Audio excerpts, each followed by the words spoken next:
Bienvenue sur la chaîne Docteur du Futur. Je vais aborder en biochimie un cours sur les acides aminés et leur classification. Tout d'abord, qu'est-ce qu'un acide aminé? Il s'agit de l'unité de base des protéines. Il existe 20 acides aminés qui les composent et on les appelle donc acides aminés protéinogènes.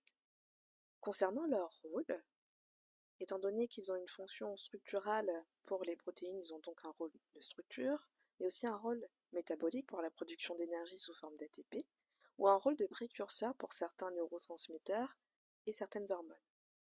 Concernant leur structure chimique, la majorité des acides aminés naturels sont des énantiomères de la série L.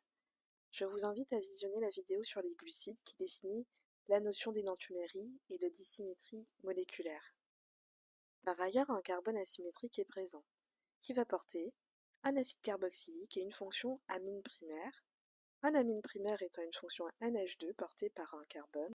Une chaîne latérale variable en longueur et en nature est présente.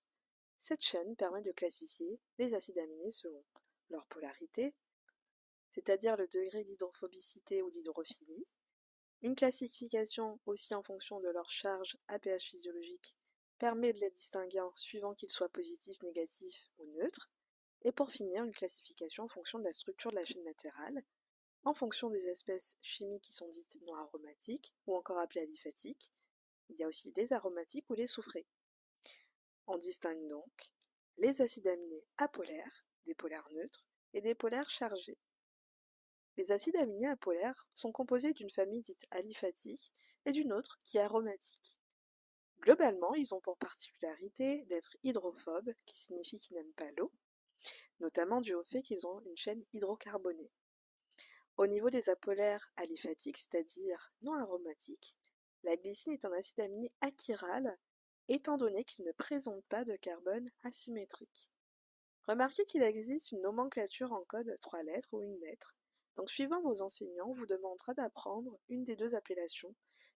Si on reprend l'exemple de la glycine, elle est nommée Gly ou encore G.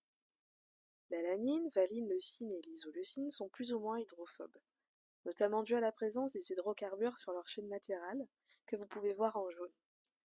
Par ailleurs, la méthionine est quant à elle soufrée, et pour finir, vous retrouverez la proline, qui contient l'amine secondaire, c'est-à-dire un NH2 lié à deux autres carbones. Quand elle compose les protéines, elle va conférer une certaine rigidité, permettant la formation de coudes. Je vous en parlerai dans une prochaine vidéo sur les protéines. Concernant les apolaires aromatiques, vous avez la phénylalanine et le tryptophane. Ils sont aromatiques car ils contiennent des cycles ayant des doubles liaisons. Pour la phénylalanine, vous avez un noyau benzène, tandis que pour le tryptophane, vous avez un noyau indole. Maintenant, les polaires neutres sont quant à eux classifiés en fonction de la structure de leur chaîne latérale, qui peut présenter une fonction alcool, soufré ou amide. Ce sont les acides aminés hydrophiles qui ne sont pas chargés au pH physiologique. Et on retrouve la sérine, la thréonine et la tyrosine pour les alcools. Attention, petite particularité, la tyrosine est également un aromatique, et c'est à retenir. En acide aminé à fonction soufrée, vous avez la cystéine. Quand elle compose les protéines, elle permet la formation de ponts.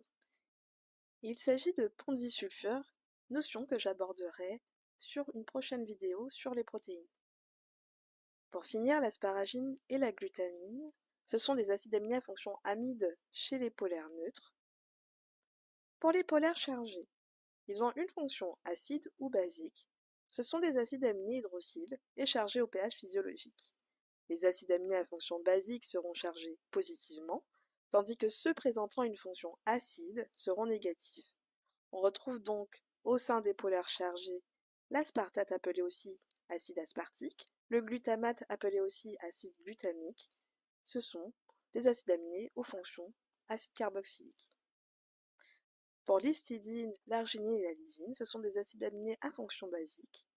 Et en particularité, on retrouve un noyau imidazole chez l'histidine, un groupement guanidinium pour l'arginine et une fonction amine primaire pour la lysine. La question sous-jacente à la notion d'acide aminé est finalement leur origine, et je vais donc vous parler de leur importance nutritionnelle. Il existe 8 à 9 acides aminés essentiels, c'est-à-dire qui doivent être apportés par l'alimentation, et il s'agit de l'isoleucine, la leucine, la lysine, la méthionine, la phénylalanine, la thréonine, le tryptophane et la valine. Pour l'histidine, suivant vos enseignants, elle peut être dans la liste, étant donné que c'est un acide aminé important au cours de la grossesse. Pour les non essentiels, c'est-à-dire synthétisés par notre organisme, on retrouve la lanine, l'asparagine, l'aspartate, le glutamate et la sérine. Pour finir, il existe les semi-essentiels, qui sont des acides aminés importants en cas de maladie, comme l'arginine, la cystéine, la glutamine, la glycine, la proline et enfin la tyrosine. J'espère vous avoir aidé au mieux pour ce cours de classification pour les acides aminés. Je vous invite à consulter la vidéo sur le calcul des PHI pour compléter vos notions. N'hésitez pas à liker et à vous abonner pour encourager mon travail.